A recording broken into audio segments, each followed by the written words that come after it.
حضرت مولانا عبد الکریم صاحب سیالکوٹی بیان کرتے ہیں کہ ایک بار حضرت مسیح موعود علیہ السلام کے اہل بیت لدھیانہ گئے ہوئے تھے۔ جون کا مہینہ تھا، گھر کے اندر مکان نیا نیا بنا تھا، فرش خوب ٹھنڈا تھا۔ میں ایک چارپائی پر ذرا لیٹ گیا اور لیٹتے ہی گہری نیند آ گئی۔ حضور اس وقت کچھ تصنیف فرما رہے تھے اور میرے پاس ہی ٹہل رہے تھے۔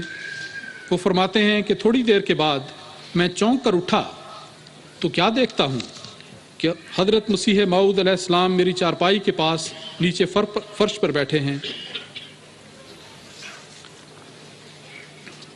وہ فرماتے ہیں کہ میں گھبرا کر ادب سے اٹھ بیٹھا۔ آپ نے بڑی محبت سے پوچھا، مولوی صاحب آپ کیوں اٹھ بیٹھے؟ میں نے عرض کیا، حضور نیچے لیٹے ہوئے ہیں، میں اوپر کیسے سو سکتا ہوں؟ آپ نے مسکرا کر فرمایا، آپ بے تکلفی سے لیٹے رہیں، میں تو آپ کا پہرا دے رہا تھا۔ بچے شور کرتے تھے تو میں انہیں روکتا تھا تاکہ آپ کی نیند میں خلل نہ آئے۔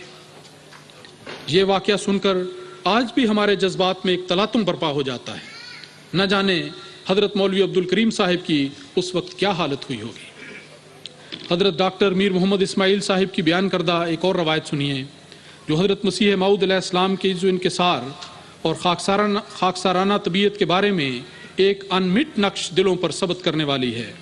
آپ بیان کرتے ہیں کہ ان کے والد حضرت میر ناصر نواب صاحب نے، جو حضرت مسیح موعود علیہ السلام کے خسر تھے، اپنا ایک بانات کا کوٹ جو مستعمل تھا ایک قریبی رشتہ دار سید محمد سعید کو ہدیے کے طور پر بھیجا۔ یہ عزیز کچھ عرصے سے قادیان میں مقیم تھے۔ حضرت میر صاحب نے یہ خیال کر کے کہ سردی کا موسم ہے، اسے اس کوٹ کی ضرورت ہوگی، ایک خادمہ کے ہاتھ اپنا یہ مستعمل کوٹ اسے تحفے کے طور پر بھجوایا۔ میر صاحب کو خیال ہوگا، بلکہ کامل یقین ہوگا کہ ضرورت کی یہ چیز اور پھر کسی بڑے کی طرف سے دیے جانے والا تحفہ خوشی سے قبول کیا جائے گا، لیکن ہوا بالکل برعکس۔ محمد سعید نے نہایت حقارت کے ساتھ یہ کوٹ واپس کر دیا کہ میں کسی کا استعمال شدہ کپڑا نہیں پہنتا۔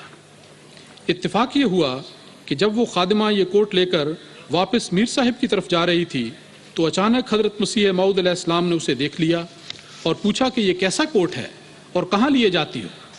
خادمہ نے ساری تفصیل بتا دی کہ کس طرح کوٹ بھجوایا گیا، کس طرح انکار ہوا، اور اب میں یہ واپس لے جا رہی ہوں۔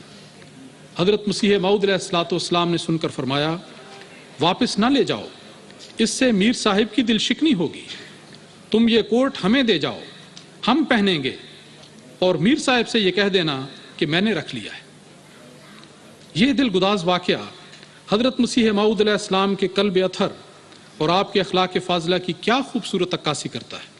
ایک طرف انتہائی شفقت اور دلداری کا مظاہرہ کہ حضور نے وہ مستعمل کوٹ خود اپنے لیے رکھ لیا کہ حضرت میر صاحب کی دل شکنی نہ ہو، حالانکہ حضور کو کوٹوں کی ہرگز کوئی کمی نہیں تھی، اور آپ کے خدام ہمیشہ آپ کے سامنے بہتر سے بہتر کوٹ پیش بھی کرتے رہتے تھے، گویا کسی ضرورت کے لیے نہیں، محض دلداری کی خاطر، اور میر صاحب کو دل شکنی سے بچانے کے لیے مستعمل کوٹ آپ نے رکھ لیا۔ دوسری طرف حضرت مسیح موعود علیہ السلام کی انتہائی سادگی، بے نفسی، خاکساری اور انکساری کو دیکھیے کہ دین کا بادشاہ ہو کر اترے ہوئے کوٹ کے استعمال میں ذرہ برابر بھی تعامل محسوس نہیں کرتے۔ حضرات، میں اس واقعے پر جس قدر غور کرتا ہوں، ورطہ حیرت میں گم ہوتا چلا جاتا ہوں۔ چشم تصور سے میں دیکھتا ہوں کہ وہ مستعمل اور دنیا کی نظر میں بظاہر ردی اور بے قیمت کوٹ کیسا خوش نصیب لبادہ تھا کہ اسے سرور کائنات صلی اللہ علیہ وسلم کے عاشق صادق نے زیب تن فرما کر برکت عطا فرمائی، اور جس کوٹ کو یہ کہہ کر حقارت سے رد کر دیا گیا تھا کہ یہ پرانا اور مستعمل ہے، خدائے بزرگ و برتر کی تقدیر نے اسی کوٹ کو مسیح زمان کے وجود کی برکت سے ان کپڑوں میں شامل کر دیا جن کے بارے میں یہ الہام ہوا کہ بادشاہ تیرے کپڑوں سے برکت ڈھونڈیں گے۔